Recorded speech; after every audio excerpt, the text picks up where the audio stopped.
Hello, I'm Jet Smith. I'm the head coach at Highland High School in Pocatello, Idaho, and this is another topic lecture that I'm bringing to you all about the February 2021 NSDA Public Forum topic about West Africa urbanization.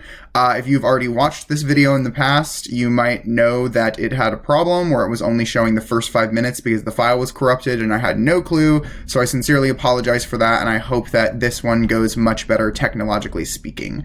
But with that being said, in this lecture, we're going to cover 4 different things. First, definitions. Second, framing. Third, some pro arguments. And then 4, some con arguments. Specifically, we're talking about the resolution, on balance, the benefits of urbanization in West Africa outweigh the harms. So first, let's talk about definitions or some important resolutional terms. I believe that there are 2 different things that you really need to worry about as far as definition goes. The first is urbanization, which, according to Encyclopedia Britannica, is the process by which large numbers of people become permanently concentrated in relatively small areas, forming cities. Which means that you are debating whether or not the process of urbanization occurring in West Africa has had more benefits or harms. Or maybe not more, but more important ones. And then West Africa is an economic community of Western African states, or ECOWAS. It's a group of 16 countries, and it's also officially recognized by the United Nations. And these countries are Benin, Burkina Faso, Cabo Verde, Cote d'Ivoire, the Gambia, Ghana, Guinea, Guinea-Bissau, Liberia, Mali, Mauritania, Niger, Nigeria, Senegal, Sierra Leone, and Togo. So now that we know what we're debating about, urbanization in those 16 countries, how can we frame our harms and benefits to be more persuasive as the pro or the con? I think you need to specify what type of harms and benefits should come first. I think that this is a topic we're having a framework about, like prioritizing like maybe the economy or prioritizing the environment and telling the judge that they have an obligation to vote for those types of impacts first is really smart and strategic, because otherwise the framework is just cost benefit, which is like not helpful to judges at all, because obviously the debate is cost benefit, but how am I supposed to know what's most important? I also think that the pro should explain that urbanization is an ongoing process. So we should look to the future, as benefits will likely get better and harms will likely go down. Whereas the con wants to say that the resolution is present tense and we should be looking to the status quo because the future is unpredictable. And also the harms are more pronounced right now in the status quo.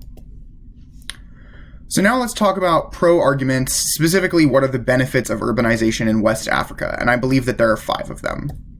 The first one is economic growth, and each one of these could be its own contention, but they could also just be links to a specific contention about economic growth. You could talk about increased trade, about how urbanization has allowed for cities in West Africa to better export their goods that they produce, as well as import more, which has strengthened their ties to the international economy. You could also talk about how it's created job opportunities, because in urbanized areas, there are more sectors of the economy, there's more diverse places to get jobs, as well as there are more entertainment options and other service options that create jobs as well. Additionally, you could argue that like it makes it easier to buy and sell the materials that you produce. The ability to be near people, near larger groups of people, even just means that like trading within the countries themselves or bartering between people in the countries themselves becomes a lot easier, which has improved the economic output and the economic situation for people living in urbanized areas of West Africa. The second category of contentions that you could talk about involves cultural integration. And again, each of these could be its own contention or could be part of one contention. The first thing you could talk about is how urbanization has helped improve religious and ethnic tolerance of diverse populations living within West Africa, because as you get exposed to people who believe differently or look differently from you, you're less likely to experience as intense levels of prejudice against those groups, and you're more likely to want to come together around the things that you have in common, which has improved the social situation in many urbanized areas of West Africa. You could also talk about gender equality, about how things are typically much better for women in urbanized area than rural areas due to things like access to education and fewer discriminatory laws. You could also talk about how a class divide may have been reduced by the fact that fewer people are going into poverty thanks to urbanized areas because of the economic growth that has resulted, and so there's less of a harsh division between those at the top and those at the bottom of Africa's economy. The third category of contentions that you could talk about concerns social services. Specifically, you would argue that social services have been improved by the urbanization of cities within West Africa. And there are three that I can think of. First is education. You can argue that it's better for like schools and universities, that more children and more women are getting access to education thanks to urbanization due to resource sharing and just location. You could also argue that healthcare has greatly been improved by urbanization, that more people live within a short distance of healthcare facilities and that there are more likely to be trained healthcare professionals that can help them, which has reduced some deaths from health problems that people typically experience in West Africa. You could also argue that there is greater police presence and greater law enforcement presence in urbanized cities, which has increased their safety or increased the ability for people to report crimes and for crimes to be prosecuted when compared to things like rural areas. The fourth category of contentions that the pro can advocate for concerns democratization, where they essentially argue that politically things have become better in urbanized areas when compared to rural areas for their citizens in a couple of different ways. First is through political involvement. Urbanization tends to bring people together to talk about their struggles, which makes them want to participate in politics more. It also causes them to see the direct results of the things that they vote for faster, so it can increase political involvement. It can also put pressure on the government because instead of living very far away from the people who've elected you, you're more likely to live near them. And so you can be like physically pressured by the presence of your constituents. And the government also has more pressure to act for a greater number of people rallied around the same things. Lastly, resource distribution through the form of taxation can make it so that politically governments are pressured to do things that are better for their citizens, and that there are more things that have to be done as a government. So it increases responsibility on the government, which means that the people are more likely to hold it accountable. Lastly, you can talk about smart cities. You can essentially argue that urbanization has made cities in West Africa become more technologically advanced, specifically through things like the internet, and that having the internet is more likely to give people access to information that they couldn't have had before, which could be good for education or for their freedom of thought and expression. It can also be good for COVID safety because you're allowed to transfer like information about the spread of COVID and what can be done to stop the spread of COVID through these cities. And also just technological advancement means that we have more opportunities for fighting against future pandemics in urbanized areas. You can also argue that online economies have made it so that having the internet is pretty crucial for being a member of the international economy. It makes buying things easier. It makes selling things easier. It makes attaining resources to make your products easier. And so by expanding internet access through urbanization, the economy and the overall lives of African citizens have improved. Now that we've talked about pro arguments, I want to talk about 5 specific arguments that the con can make, which are harms of urbanization in West Africa. The first category concerns slums, which is basically the areas of a city that are highly concentrated with population, but also with poverty. So there's lots of people living in the exact same area, but they're living in poverty. West Africa's rapid urbanization has created lots of slums. There's pretty much a direct correlation between the urbanization and the creation of slums, which means that more people are living in like bad housing conditions and with below poverty wages. This is caused by the fact that there aren't enough jobs, but it also can make jobs even harder to come by because if you don't have good living conditions, you're less likely to get a job in the first place. Additionally, when crime rates increase, that can cause mass violence, panic, and can make an area less economically profitable, but also just less pleasant to live. Slums also can trap people into a cycle of poverty where your living conditions are poor, so your economic opportunities are poor, so you stay poor. So the con can argue that rapid urbanization like that, which is occurring in West Africa, creates slums, which is a greater harm than the benefits that have been created from that urbanization.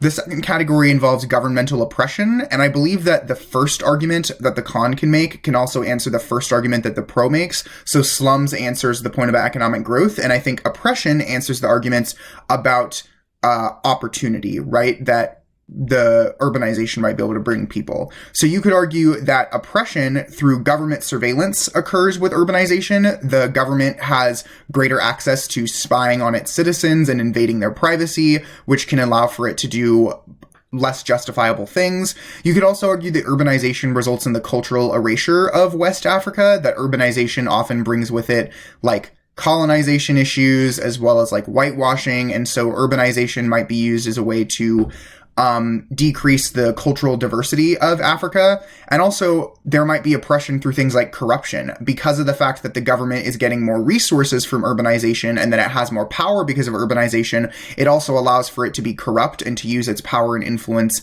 in evil ways that oppress its citizens. The third category of arguments is about infrastructure challenges, and I think that this directly answers the points about like education and healthcare and policing, because you argue that in addition to social services, there has to be a groundwork for those services to be provided. There has to be infrastructure, and Africa or West Africa is urbanizing faster than it is building infrastructure to keep up with that urbanization. So they are lacking three things in particular. The first is of housing in general, but also just high quality housing, which we kind of talked about on the slums point. So you can argue that people are moving to these urban areas, but there's nowhere for them to stay that is like safe and healthy. Additionally, there's a lack of transportation infrastructure. There aren't good roads or bridges or traffic lights. And so there's lots of car accidents as well as lots of traffic jams, which hurts their economic output. And lastly, there's a lack of clean energy, because in order to create the energy needed to sustain and to build up these urban areas, they have not taken the time to start that process with clean energy like wind or solar or water or stuff like that. And instead, they're relying on more like fossil fuels and coal, which you could argue is bad for the climate and also is going to be bad for the long-term sustainability of these urban areas, whereas rural areas don't have that problem. The fourth argument is about diseases. I think that the con can argue that urbanization has made the spread of disease more possible and also more likely in West Africa, not just because of COVID, but for all types of disease for the future and in the present. So obviously with pandemic spread, more people living in close areas means that the transmission of COVID-19 is more likely to occur.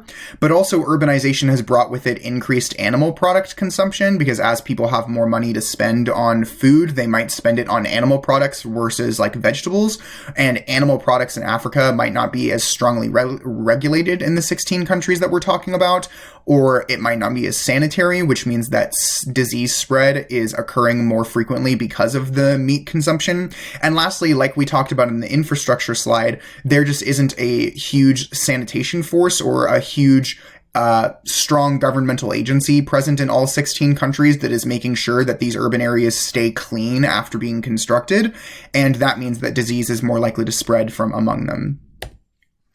The fifth category of arguments that I think the pro can garner benefits from is probably the biggest one. I think it's the bread and butter of the con on this topic, and that is all about the environmental harms of urbanization. In the past, different types of debate have done topics like, are the benefits of economic growth worth environmental costs? And I think that this debate topic can center on that issue if the con decides to talk about the environment. And there are lots of links to hurting the environment as a result of urbanization. So first, you can say pollution, that as cities industrialize, that they are going to produce more greenhouse gases, which is going to be bad for air quality and create climate change. You can also talk about deforestation, that in order to make these cities, that we're having to get rid of certain areas of land that was previously used for like wildlife preserve, or that was used for like healthy agriculture, which means that you are going to make climate change worse as well as decrease things like biodiversity. You can also say that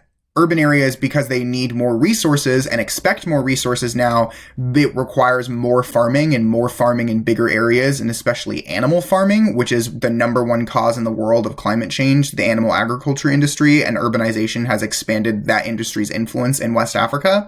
It also brings things like poaching, because tourists want to come and stay in urbanized areas of Africa, and there is increasing the rate of people going and hunting for sport in West Africa, which hurts biodiversity because they poach endangered species.